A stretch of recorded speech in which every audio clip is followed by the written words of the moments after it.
Merhaba arkadaşlar, örgü kanalıma hoş geldiniz. Kız bebeklerimiz için hem örgüsü kolay hem de çok şık bir bolero yelek yaptım. Bugün bunun anlatımını sizlerle paylaşmak istiyorum. Ben bugün bu yeleği 1-2 yaş arasındaki bebekler ölçüsünde anlattım arkadaşlar. Ama siz isterseniz bu arttırma sırasını daha az yaparak daha küçük bebekleriniz için yapabilirsiniz. Veya başlama zincir sayısını daha fazla başlayarak istediğiniz yaş grubundaki çocuklarınız için yapabilirsiniz. Bunu yeni doğan bebek için de yapabilirsiniz. 5-6 yaşındaki kız çocuğunuz için de yapabilirsiniz.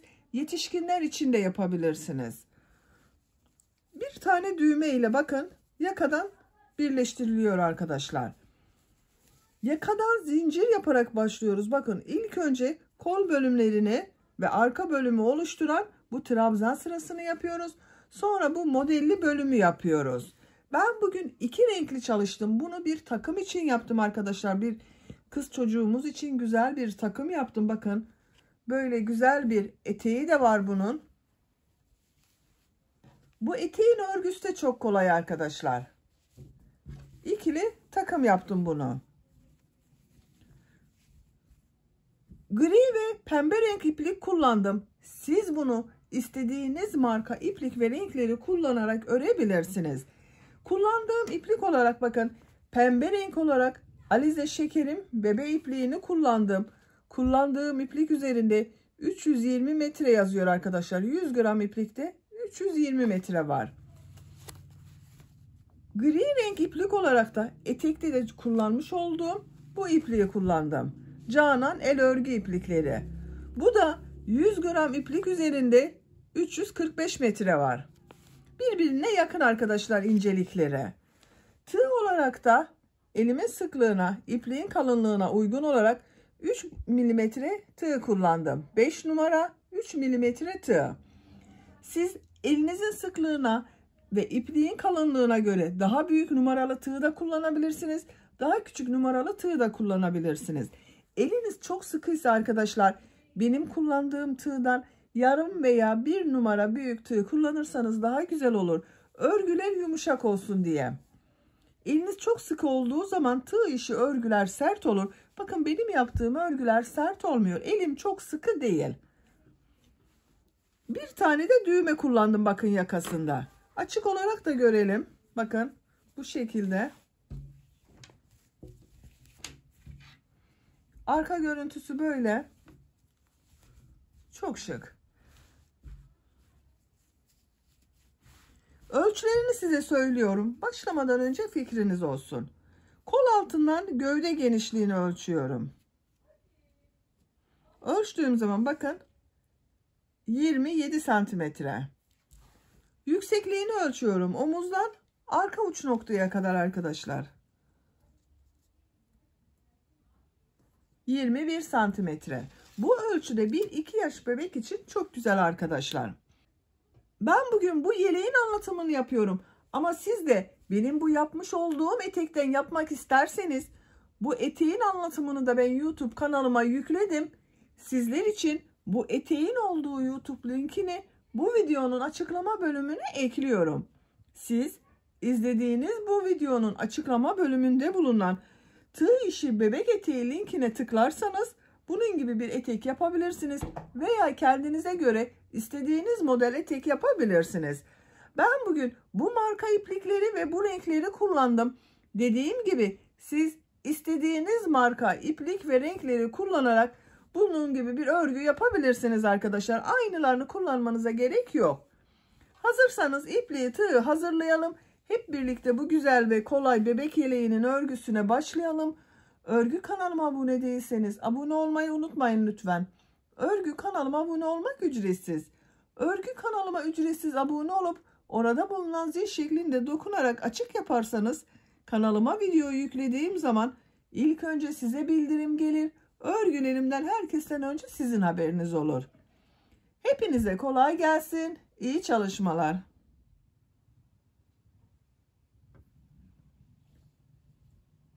Örgüye yakadan zincir yaparak başlıyoruz. Zincir yapmak için ilk ilmeği ben bakın yavaş gösteriyorum bu şekilde yapıyorum. Size nasıl kolay geliyorsa ilk ilmeği öyle yapabilirsiniz. Zincirleri yapmaya başlıyorum.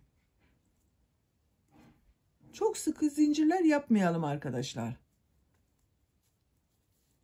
53 zinciri yapalım. 53 zinciri yaptım. Çok sıkı yapmadım bakın zincirleri arkadaşlar. 53 zincirin kaç santimetre olduğunu ölçüyorum.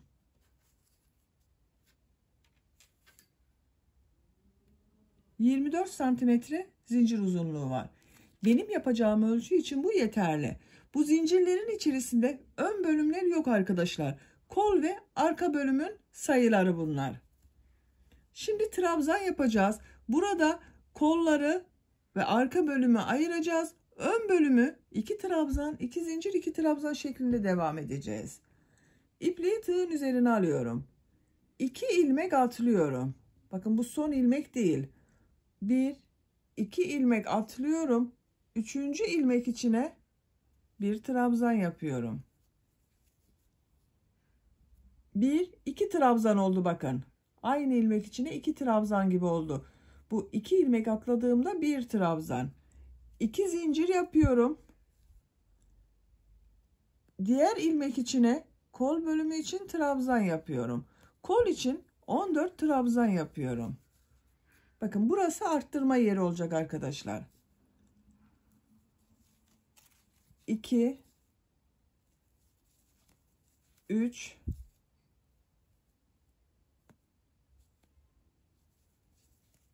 4 5 6 7 8 9 trabzanlar yapıyorum. 10 11 12 13 14 kol bölümü için 14 trabzan yaptım bakın. 2 zincirden sonra 14 trabzan yaptım. 2 zincir yapıyorum. Kol ile arka bölümün arttırma yeri arkadaşlar burası. İlk ilmek içine bakın. Aynı ilmeği yapmıyorum. Yanında bulunan ilmeğe arka bölüm için ilk trabzanı yapıyorum. Arka bölüm için 20 trabzan yapıyorum. 2 3 4 5 6 7 8 9 10 11 12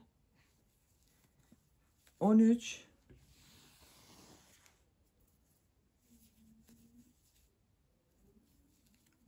14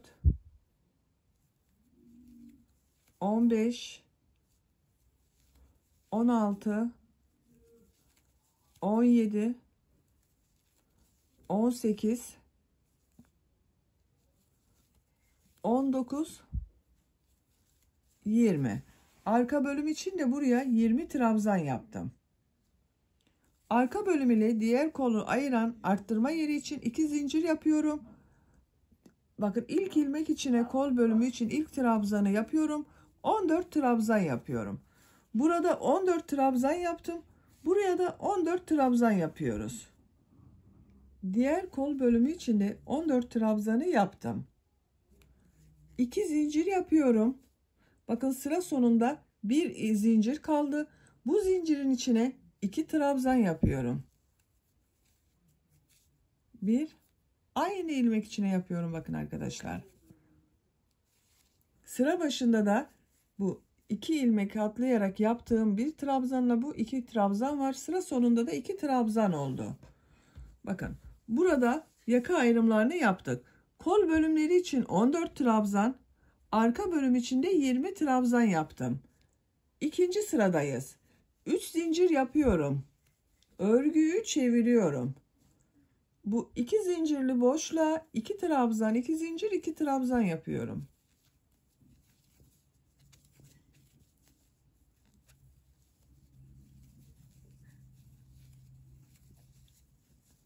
İki trabzan, 2 zincir, 2 trabzanı yaptım. Diğer ilmekler üzerine birer defa trabzan yaparak devam ediyorum.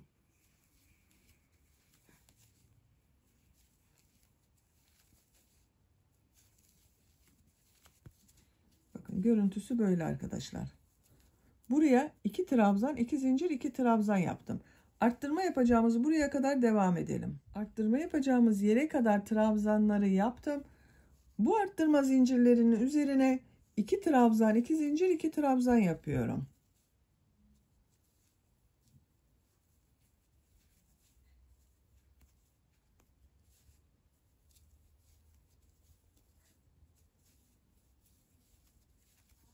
İki trabzan, 2 zincir, 2 trabzan yaptım. Arka bölümde bulunan ilmekler üzerine birer defa trabzan yaparak devam ediyorum. Bu arttırma yerine kadar devam edelim. Diğer arttırma yapacağım yere kadar trabzanları yaptım. Buraya da 2 trabzan, 2 zincir, 2 trabzan yapıyorum.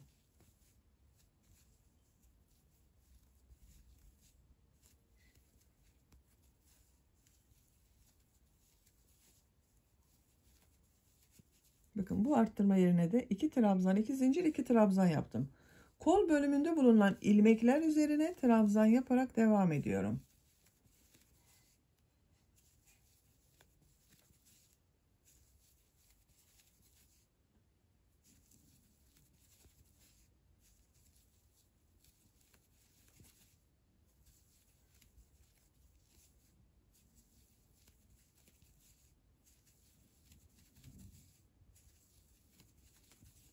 Sıra sonunda tekrar arttırma yapacağız arkadaşlar.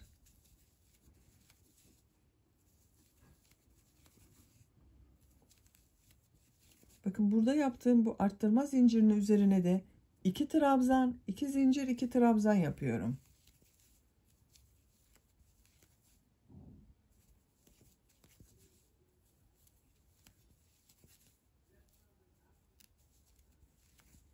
İki trabzan, 2 zincir, 2 trabzanı yaptım. 3 zincir yapıyorum. Örgüyü çeviriyorum. 3. sıradayız. Bu arttırma yerlerinde yine 2 trabzan, 2 zincir, 2 trabzan yapıyorum bakın.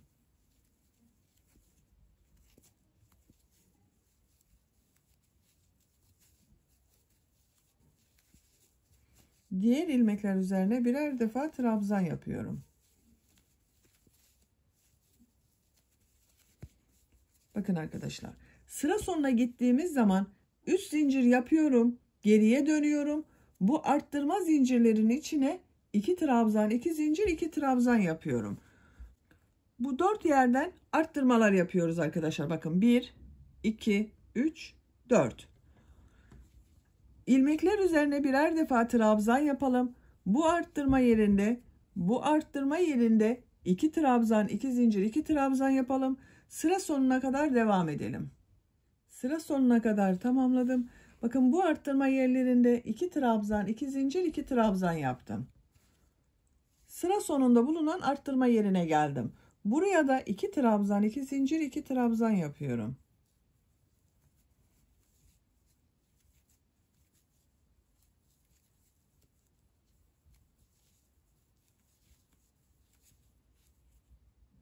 İki trabzan, 2 zincir, 2 trabzanı yaptım. 3 zincir yapıyorum. Örgüyü çeviriyorum. Bu 2 zincirin üzerine 2 trabzan, 2 zincir, 2 trabzan yapıyorum.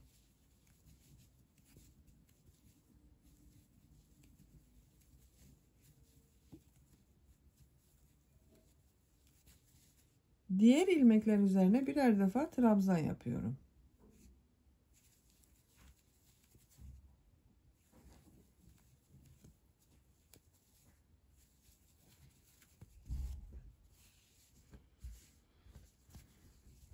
Bakın arkadaşlar, şöyle yerde görelim.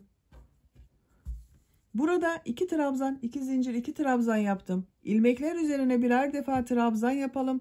Burada ve burada 2 trabzan, 2 zincir, 2 trabzan yapalım. 3 zincir yapıp geriye dönelim. Yine aynı şekilde bu 4 yerde arttırmalar yapalım. Robanın örgüsünü bu şekilde devam edelim. Roba bölümünü 8 sıra olarak ben tamamladım. Buralarda bakın arttırmalar yaptım arkadaşlar. Kol bölümlerinde ve arka bölümde arttırmaları yaptım. Ön bölümün görüntüsü de bakın bu şekilde. Katlıyorum. Bakın böyle oldu. Bu sıradan itibaren model yerleştirmeye başlıyorum. Model yerleştirmesini yaparken kolları da birleştiriyorum. Gövde ve kol bölümünü ayırıyorum. Bakın sıra sonunda 3 zincir yapıyorum. Örgüyü çeviriyorum. 2 zincirin içine 2 trabzan, 2 zincir, 2 trabzan yapıyorum.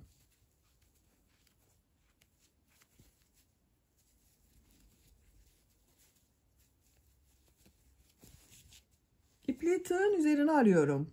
1, 2, 3 ilmek atlıyorum. 4. ilmek içine 2 trabzan, 2 zincir, 2 trabzan yapıyorum.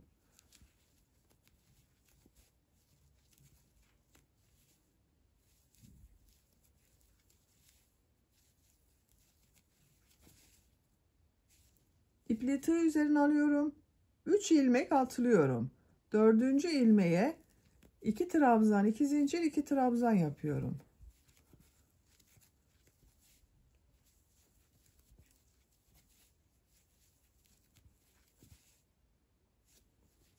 Üç ilmek atlıyorum. 4. ilmeğe 2 trabzan, 2 zincir, 2 trabzan yapıyorum. Bakın model yerleştiriyorum. Burada yaptığımızı model olarak devam ediyorum. Arttırma yapacağımız buraya kadar devam edelim. Kol bölümünde modelleri yaparak arttırma yapacağım yere kadar tamamladım arkadaşlar. Bakın burada bu kenarda yaptığım 2 trabzan, 2 zincir, 2 trabzandan sonra 1, 2, 3, 4, 5, 6, 7, 8, 9, 10 model oldu. Bu arttırma yaptığım yerdeyim. Bakın sıra sonunda da burada 2 ilmek kaldı. İpliği tığ üzerine alıyorum. Bu arttırma yaptığım 2 zincirin üzerine 2 trabzan yapıyorum. Burayla bu ön bölümü birleştireceğiz arkadaşlar. Bakın bu ön patta 2 trabzan, 2 zincir, 2 trabzan yaptığım yer var. Şurayla birleştiriyorum. Bakın bu 2 zincirle. 2 zincire tığı takıyorum. Bu çıkardığım ilmeği içinden geçirdim. İlmek kaydırması yaparak burayı birleştirdim. 2 zincir yapıyorum. İpliği tığ üzerine alıyorum. Bakın bu 2 trabzan yaptığım 2 zincirin üzerine 2 trabzan daha yapıyorum. Bakın burayı bu şekilde birleştirdik.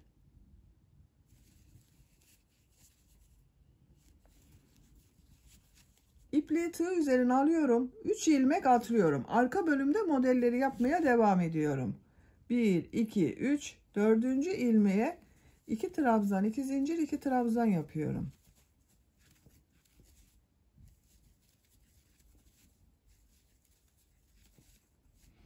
İpliği tığ üzerine alıyorum. 3 ilmek atlıyorum. 4.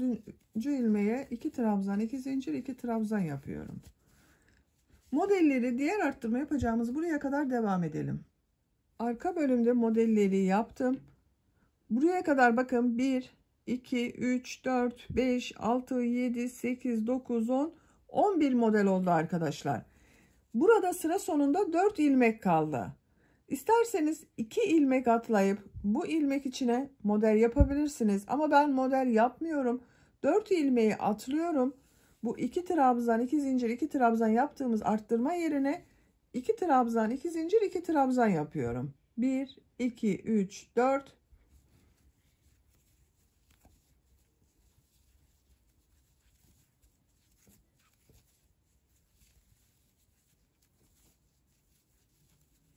İki trabzan, 2 zincir, 2 trabzanı yaptım. Bakın burayı yaptık arkadaşlar. Şimdi kol bölümünde modelleri yaparak devam edeceğiz.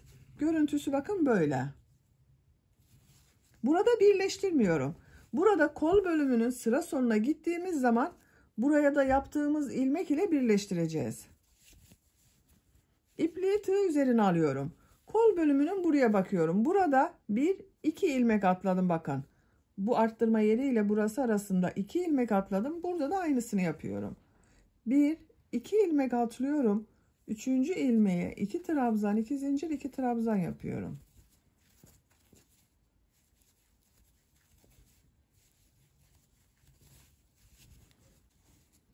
3 ilmek atlıyorum. 4. ilmek içine modeli yapıyorum. 2 trabzan, 2 zincir, 2 trabzan.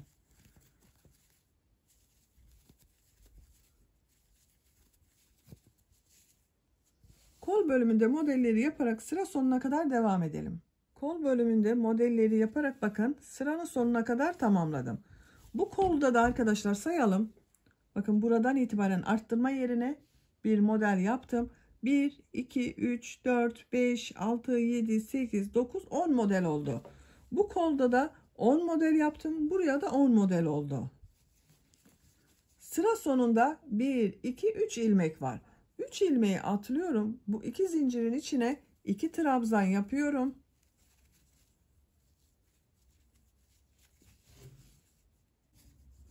Tığ ilmekten çıkarıyorum. Bu arttırma yerine yaptığım 2 trabzan, 2 zincir, 2 trabzan var. Bu zincir boşluğuna tığı takıyorum. Çıkardığım ilmeği içinden çekiyorum. Bakın burada ilmek kaydırma yaptım. 2 zincir yapıyorum. Bu 2 zincirin boşluğuna 2 trabzan daha yapıyorum. Bakın buraya yine 2 trabzan, 2 zincir, 2 trabzan yaptım. Bu 2 trabzandan sonra kol bölümünü bakın yapmak için burayla birleştirdim. Bu yaptığım ilmeği burada 3 zincir yaptığım bakın bir boşluk var. Bu son ilmeğin üzerine bakın. İlmek kaydırma yaparak birleştiriyorum. Buranın düzgün görünmesini sağlıyorum arkadaşlar. İpliği burada kesiyorum.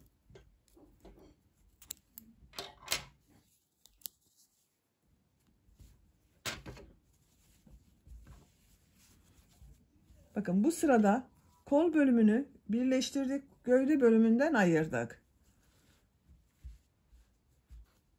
Modelleri yapacağız arkadaşlar. Modelleri yaparken bu gövde bölümünü de oluşturmuş olacağız. Modelin örgüsüne buradan başlıyorum bakın. Bu uç noktadan başlıyorum. Burada yaptığım 3 zincir yaptığım bir yer vardı. Buna ipliği bir defa bağlıyorum.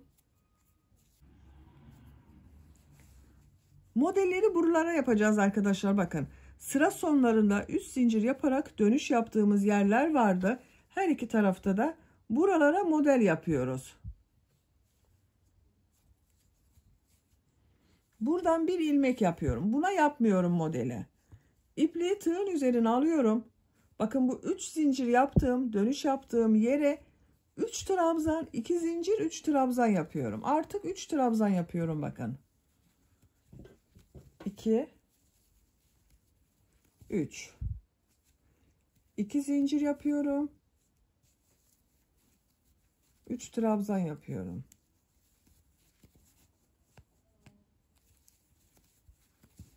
Üç trabzan, 2 zincir, 3 trabzan yaptım. Bakın şöyle daha güzel görünür arkadaşlar. İpliği tığın üzerine alıyorum. Diğer 3 zincirli boşluğa bakın. 3 trabzan, 2 zincir, 3 trabzan yapıyorum.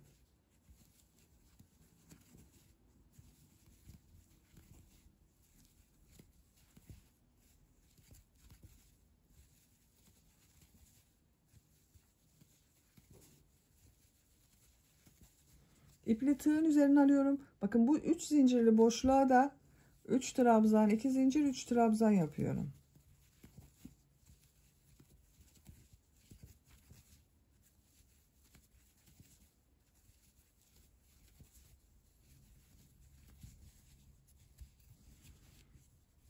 İpliği tığın üzerine alıyorum. Bakın bu 3 zincirli boşluğa da 3 trabzan, 2 zincir, 3 trabzan yapıyorum.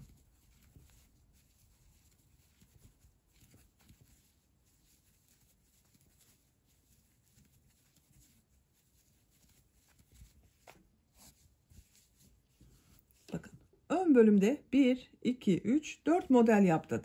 Kol altının olduğu yere geldim. Burada da bakın bu modellere devam edeceğiz. Burada bu 2 zincirli yer var bakın.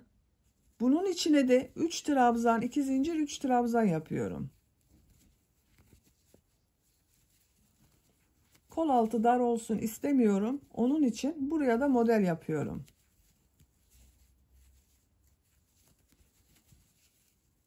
Bakın 3 trabzan 2 zincir 3 trabzanı yaptım. Bu 2 zincirli boşluğa da bakın. 3 trabzan 2 zincir 3 trabzan yapıyorum.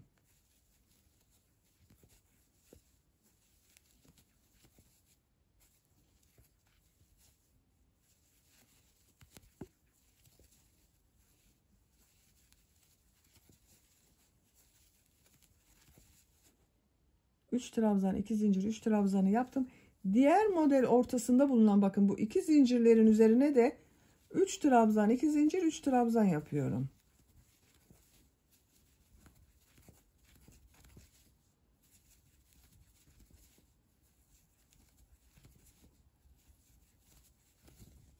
Bakın kol altının görüntüsü bu şekilde. Ön bölümün görüntüsü bakın böyle.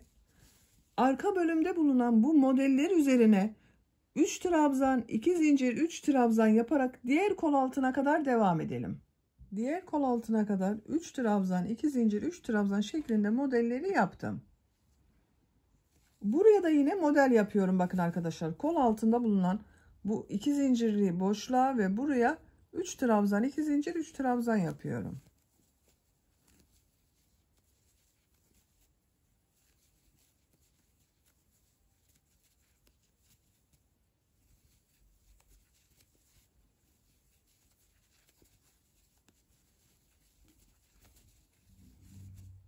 Buraya da aynı şekilde 3 trabzan 2 zincir 3 trabzan yapıyorum.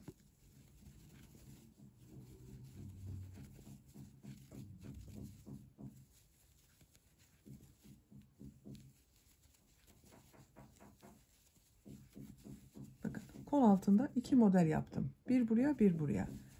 Bu ön bölümde de burada yaptığım gibi bakın bu dönüşlerde 3 zincir yaparak dönüş yaptığım yerlere model yaptım. 4 model yaptım. Burada da bakın 1 2 3 4. Buralara da 3 trabzan 2 zincir 3 trabzan şeklinde model yapıyorum.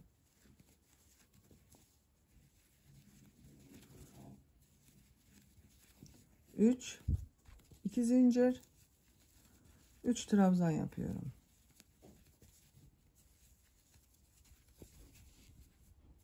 İple tığın üzerine alıyorum. Bu 3 zincirli boşluğa da 3 trabzan 2 zincir 3 trabzan yapıyorum. Sıra sonuna kadar devam edelim. Bu ön bölümde de sıra sonuna kadar bakın modelleri yaptım. Kol altından sonra 1 2 3 4 model oldu. Burada da 1 2 3 4 model var bakın. Buradan geriye dönüyorum arkadaşlar. 2 zincir yapıyorum. Örgüyü çeviriyorum. Artık örgümüz bu modellerin üzerinde bulunan 2 zincirli boşluklara model yaparak devam edecek. Bu 2 zincirli boşluğa 3 trabzan 2 zincir 3 trabzan yapıyorum.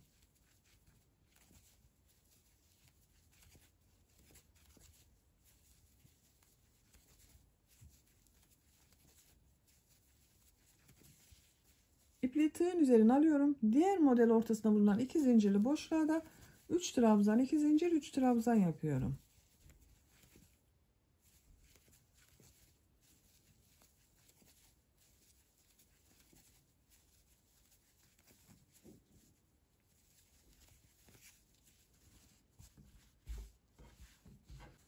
Bu şekilde arkadaşlar bakın.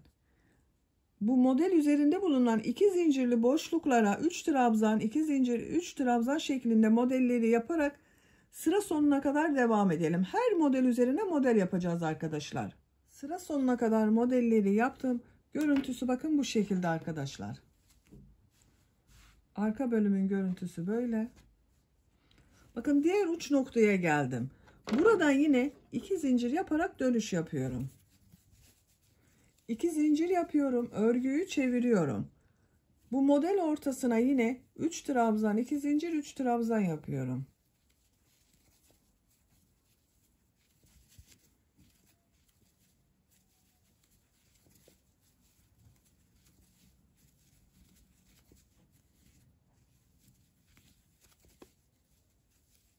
Buraya da 3 trabzan 2 zincir 3 trabzan yapıyorum.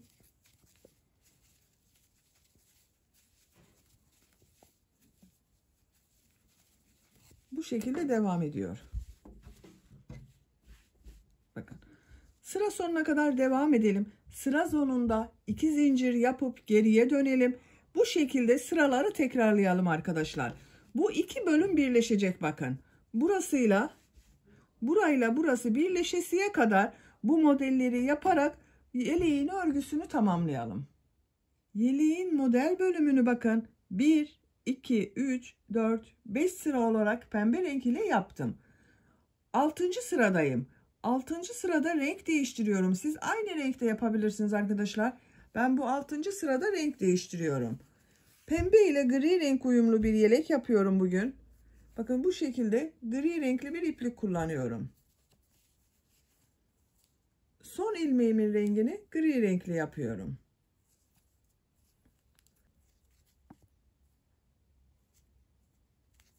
İpliği tığın üzerine alıyorum. Bu ipliğin ucunu da içine alıyorum arkadaşlar bakın. Bu model ortasında bulunan 2 zincirli boşluğa 3 trabzan, 2 zincir, 3 trabzan yapıyorum. Modelimizi gri renkli yapıyoruz bu sırada.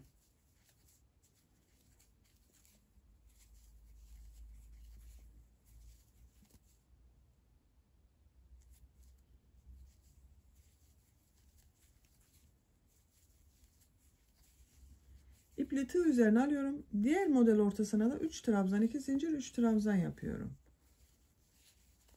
Bakın. Aynı modeli yapıyoruz. Diğer uç noktaya kadar devam edelim.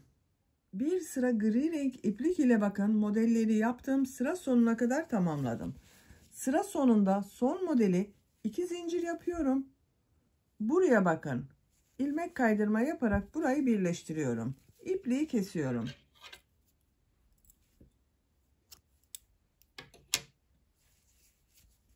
Bakın arkadaşlar bu şekilde oldu. Şimdi pembe renk iplikle başlıyorum tekrar. Bakın bu modelin burada bulunan modelin ortasından şu şekilde bir ilmek yapıyorum. İsterseniz bir defa bağlayalım.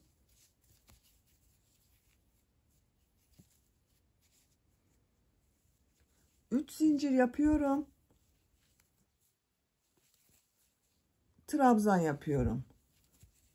Bu sırada bu model ortasında bulunan 2 zincirli boşluklara 7 trabzan yapacağız. Trabzan arasında da birer zincir yapacağız arkadaşlar. Bakın bu 3 zincir yaptığımda bir trabzan 1 2 bir zincir yapıyorum. Trabzan yapıyorum. 3 bir zincir yapıyorum. Trabzan yapıyorum. 4 bir zincir trabzan yapıyorum. 5 bir zincir trabzan yapıyorum. 6 bir zincir trabzan yapıyorum. 7. Bakın şöyle sayalım. 2 4 6 7 trabzan oldu. Arada birer zincir yaptım. Tığın üzerine iplik alıyorum. Diğer model ortasına da 7 trabzan yapıyorum. Arada bir zincir yapıyorum.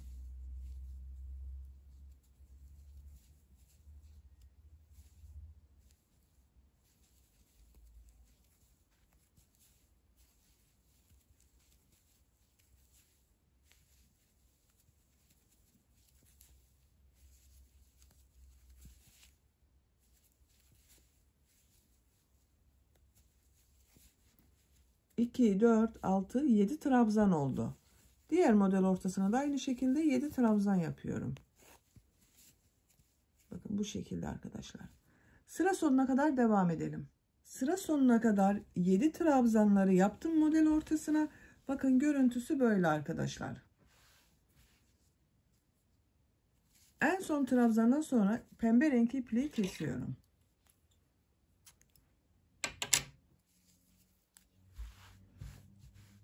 Son sırayı yapacağız. Son sırada yine gri renk iplik ile bakın buralarda sık iğne yapıyorum. Burada da zincirden oluşan modeller yapıyorum.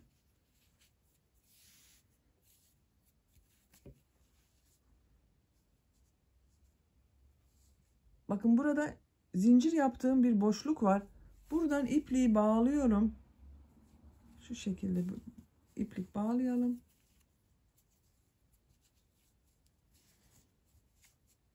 Buradan bir ilmek yapıyorum. Bir zincir yaptım. Sık iğne yapıyorum. 2 3 sık iğne yaptım. 4 de yapabilirsiniz bunu arkadaşlar. Diğer model bakın. Bu ön bölümlerde 3 zincir yaparak dönüş yaptığımız yerler var. 2 zincir yaparak. Bu 2 zincir yaparak dönüş yaptığımız yerlere 3'er sık iğne yapıyorum. Diğer model bakın burada da bulunan bir 2 zincir var. Bunun üzerine 3 sık iğne yapıyorum.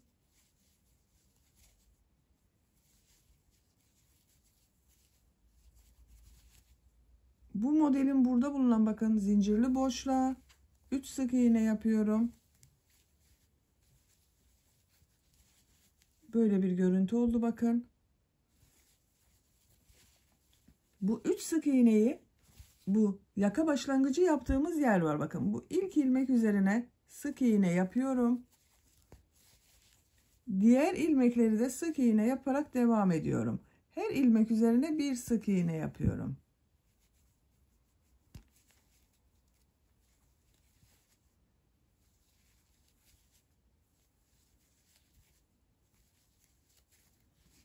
Bu ön bölümün görüntüsü böyle oldu arkadaşlar.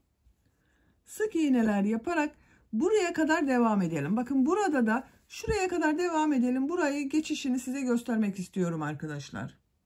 Yakanın çevresinde sık iğneler yaparak bakın buraya kadar tamamladım arkadaşlar. Görüntü olarak böyle oldu. Burada bu dönüşlerde zincir yaptığım boşluk var. Oraya geçiş yapıyorum. Sık iğne yapıyorum. 3 sık iğne yapıyorum. 1 2 3. Diğer dönüş yaptığım bu zincire de 3 sık iğne yapıyorum. 1 2 3. Bakın burada birleşim yaptığım bir yer var. Buraya da 3 sık iğne yapıyorum. Bu iki tarafının görüntüsünün aynı olması gerekiyor. Bakın burada 1 2 3 yere 3'er sık iğne yaptım. Burada da 1 2 3 oldu. Bunu şuraya bakın. Pembe renk ile trabzan başladığım sıra var. İlk boşluğa 2 trabzan arasındaki boşluğa sık iğne yapıyorum. 3 zincir yapıyorum. Bu trabzan arasında bulunan boşluklara sık iğne yapıyorum. 3 zincir yapıyorum. Sık iğne yapıyorum. 3 zincir yapıyorum. 2 trabzan arasına sık iğne yapıyorum. Bakın. Geçiş yaptığımız yer böyle oldu. Bu sırada 3'er zincirden oluşan sırayı yapıyoruz bakın. 3 zincir yapıyorum. 1 zincirli boşluğa sık iğne yapıyorum. 3 zincir yapıyorum. 1 zincirli boşluğa sık iğne yapıyorum. 3 zincir yapıyorum. Bakın diğer modele geçiyorum. Burayı atlıyorum. Bu modelin bu iki trabzan arasına da 3 zincir yapıyorum. Sık iğne yapıyorum. 3 zincir, 1 sık iğne yapıyorum.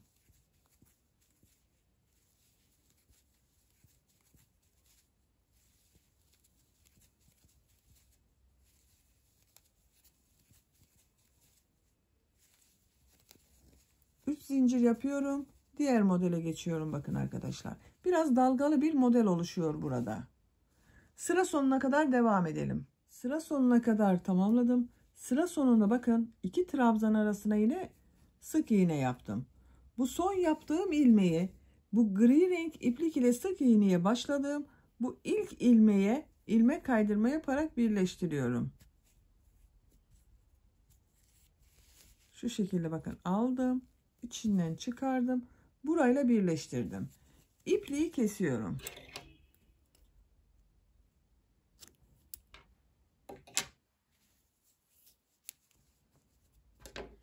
Bakın gövde bölümünü tamamladık arkadaşlar. Görüntüsü böyle oldu gördüğünüz gibi. Şimdi kol uçlarını yapalım. Bakın ben kol ucunun birisini yaptım. Burada yaptığım modeli kol uçlarında yaptım. Uyumlu oldu bakın arkadaşlar. Diğer kol ucunu sizinle birlikte yapalım. İlk önce bu 2 trabzan, 2 zinciri, 2 trabzan yaptığım modellerin üzerine bakın burada 3 trabzan, 2 zincir, 3 trabzan yaptım. Kol altından başlıyorum. Kol altında bulunan bu ilmekten ipliği bir defa bağlıyorum. İlmek yapıyorum. 3 zincir yapıyorum. Buraya 3 trabzan, 2 zincir, 3 trabzan yapıyorum. Bakın kol altında bulunan ilmek içine. Bu 3 zincirde 1 trabzan, 2, 3. 2 zincir yapıyorum. Aynı ilmek içine 3 trabzan yapıyorum.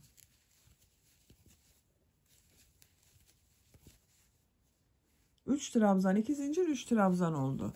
İpliği tığ üzerine alıyorum. Model üzerlerine 3 trabzan, 2 zincir, 3 trabzan şeklinde devam ediyorum.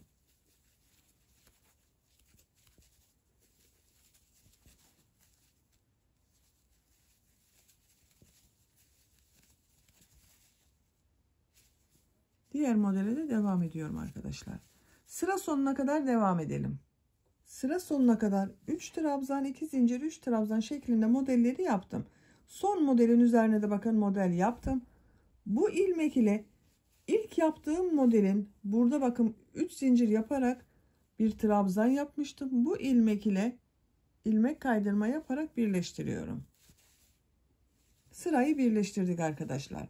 Gri renk ipliği burada kesiyorum. Bakın. Kol altında da bir model yaptım.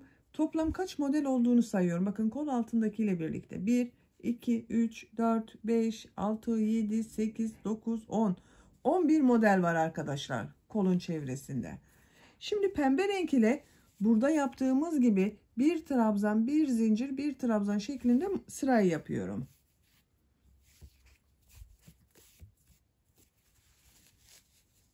Model ortasında bulunan 2 zincirli boşluktan ipliği bir defa bağlıyorum. Buradan bir ilmek yapıyorum. 3 zincir yapıyorum. Trabzan yapıyorum. Bir zincir yapıyorum. Trabzan yapıyorum. Bir zincir yapıyorum. Trabzan yapıyorum. Bir zincir. Bir trabzan. Bir zincir. Bir trabzan. Kaç oldu? 2, 4, 6. Bir tane daha yapıyorum. 7. 7 trabzanı yaptım. Diğer model ortasında bulunan 2 zincirin üzerine de aynı şekilde 7 trabzan, aralarda birer zincir yapıyorum. Sıra sonuna kadar devam edelim. Sıra sonuna kadar tamamladım. Son model ile ilk yaptığım bu modeli ilmek kaydırma yaparak birleştiriyorum. Bakın bu 3 zincir yaptığım boşluğa tığ taktım. İlmek aldım. Burayı birleştirdim. İpliği kesiyorum.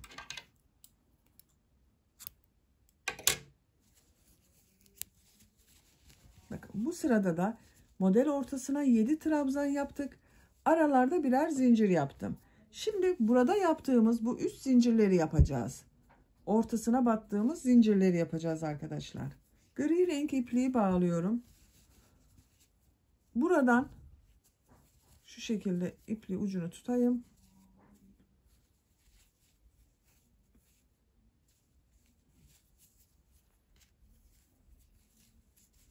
Bir ilmek yapıyorum. 3 zincir yapıyorum.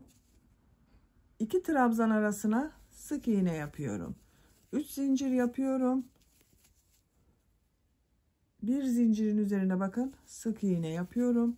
Boşluklardan sık iğne yapıyorum bakın.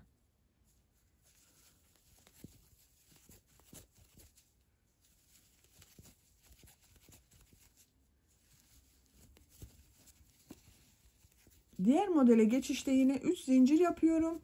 Diğer modele geçiyorum. Sıra sonuna kadar devam edelim.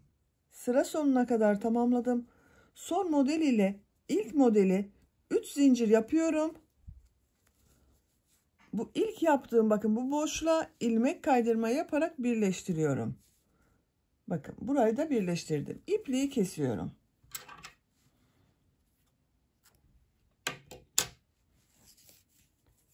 Kolun örgüsünü bitirdik. Yeleğin örgüsünü de tamamlamış oldum arkadaşlar. Bakın görüntü olarak bu şekilde oldu. Arka görüntüsüne bakalım. Arka görüntüsü de böyle o. Çok şık ve çok güzel oldu gördüğünüz gibi. Buraya ben bir tane inci düğme diktim bakın. Bunu düğme iliği yapmadım arkadaşlar. Bu yaptığımız modelin bu aralarda bulunan bakın boşlukları düğme iliği olarak kullanıyorum. Bakın şu şekilde. Çok şık bir yelek oldu arkadaşlar gördüğünüz gibi. Bitmiş olarak size ölçülerini söylüyorum.